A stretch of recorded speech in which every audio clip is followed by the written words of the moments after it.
সালের 5ই আগস্ট একটা নয়, বারবার আসবে, বারবার আন্দোলন হবে। আসুন সেই আন্দোলন সংগ্রামের মধ্য দিয়ে এক সুন্দর সোনালী বাংলা তৈরি করার উদাত্ত আহ্বান জানিয়ে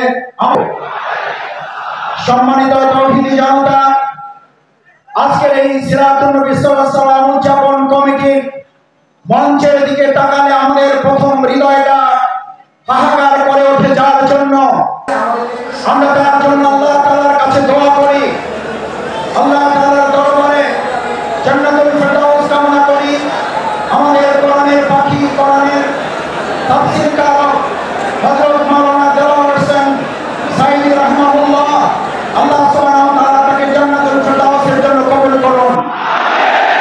একই সাথে আজকের এই ঐতিহাসিক সিরাত মাহফিল থেকে আমরা বর্তমান অন্তর্বর্তীকালীন সরকারের কাছে প্রথমেই আহ্বান জানাতে চাই, এই সিরাত মাহফিলের ধারা যার মাধ্যমে তৈরি হয়েছে, আর এই সিরাতের মাধ্যমে অন্যায় দুঃশাসনের কবর রচনা করার জন্য যে ঐতিহাসিক রাস্তা তৈরি হয়েছিল, সেই রাস্তা বন্ধ করার জন্য ফ্যাসিস্ট খুনি হাসিনা সরকারের তৎকালীন প্রশাসনের যারা জড়িত, হাসপাতালে নিয়ে এসে চিকিৎসায় অবহেলা করার সাথে যারা জড়িত, অবিলম্বে তাদের গ্রেফতার করে আইনের আওতায় নিয়ে এসে ফাঁসি কার্যকর করতে হবে।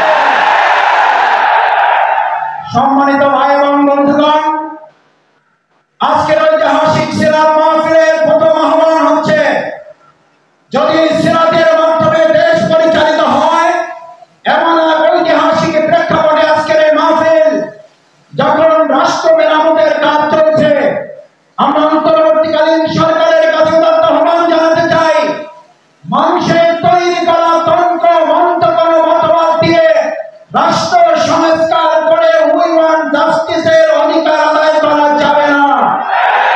রাষ্ট্র মেরামতের সাথে সিরাতকে সংযুক্ত করে এদেশের 18 কোটি মানুষের দাবি আদায়কে সহজ করে দিতে হবে।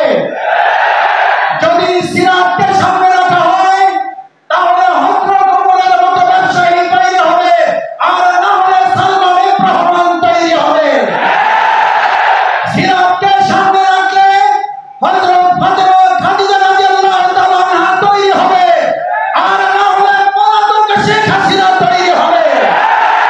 বাংলাদেশের মানুষ সিরাতের মাধ্যমে সেই সোনালী যুগে ফিরে যেতে চায়।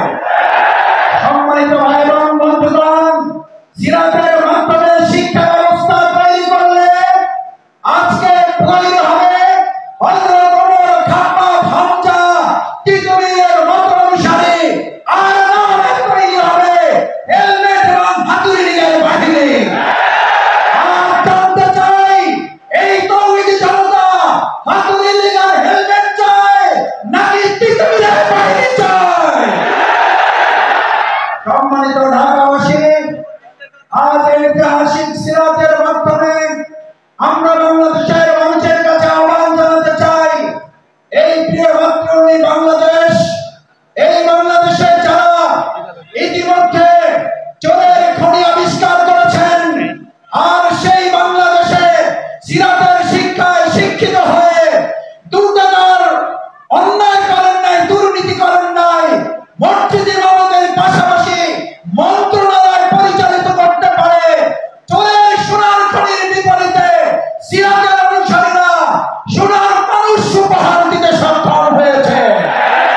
আপনারা এই দেশের মানুষকে দিয়েছেন চোরের খনি, আমরা দিয়েছি সোনার মানুষ। আর সিদ্ধান্ত নিতে হবে আগামী দিনে সুন্দর বাংলাদেশ তৈরি করার জন্য, সোনার বাংলাদেশ তৈরি করার জন্য সিরাত